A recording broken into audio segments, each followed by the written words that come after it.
Nisy telim-bavavy ahitra hatramin'ny farany mandrapiavy Jesosy ny aminao. Ity misy tononkalo iray fitondrana mivavaka. Tsy manareo telim-bavavy ihany fa ho an'izay zanaka rehetra ary indrindra raha mahaio mivavaka miaraka isika iray amin-drindra. Satria arak'izay voalaza ny tenin'Andriamanitra manao hoe tsy manana fifaliana loatra amin'izao ao eny andrenesako fa mandeha araka ny famarinana Izay.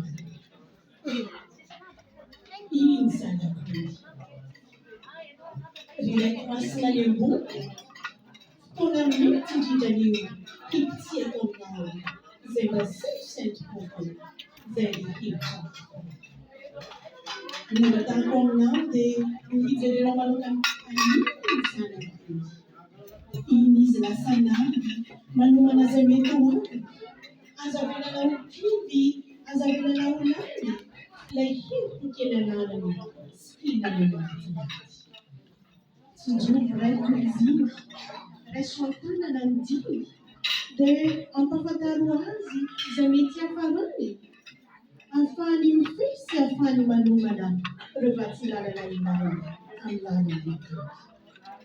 Vao manomboka ny lalana, fa mba raiso rehetra ahafahany mandiga sy miampita vetrany aby hiatrehany sahady ireo an-tanana.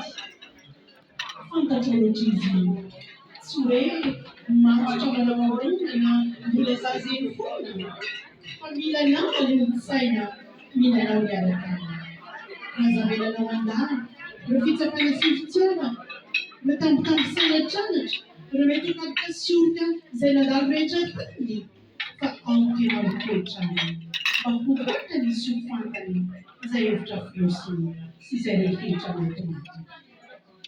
Iny izy tompo, azavelanao hifidy izay lalana tsy mampivarina, fa tezao hiandany amin'ny tsara sy ny lany.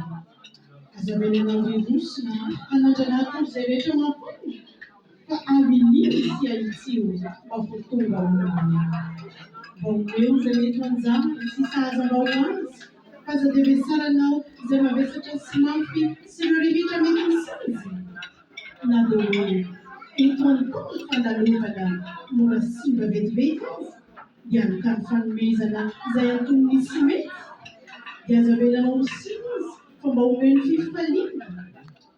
Fa ny tena angatahiko dia azavela ho sondrinana variana hitanondrika ao anaty ady-sarotra, fa tolongy azy ilay maharitra dia ilay toerana. Amen.